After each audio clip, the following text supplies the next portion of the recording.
అమ్మా నాగలక్ష్మి బొగ్గు సుక్క సిండి పెడతానమ్మా అంటే కొబ్బరి చెక్క అంతా అంటే అందరికి కనిపించాలి కదా అంటే ఈ పక్క వారికి కనిపించాలని అవునమ్మా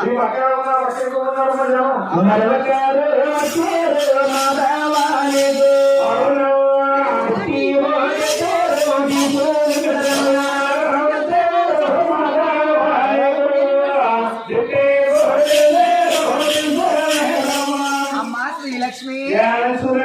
దిష్టి బొట్ట ఎక్కడమ్మా అయితే అక్కడ ఇక్కడ పెడతాను కానీ నా చేస్తే ఎంతమందిని చేయండి ఎంతమంది అదేనమ్మా కాపరా చేసుకుంటాకి కడప హైదరాబాద్ మండపేట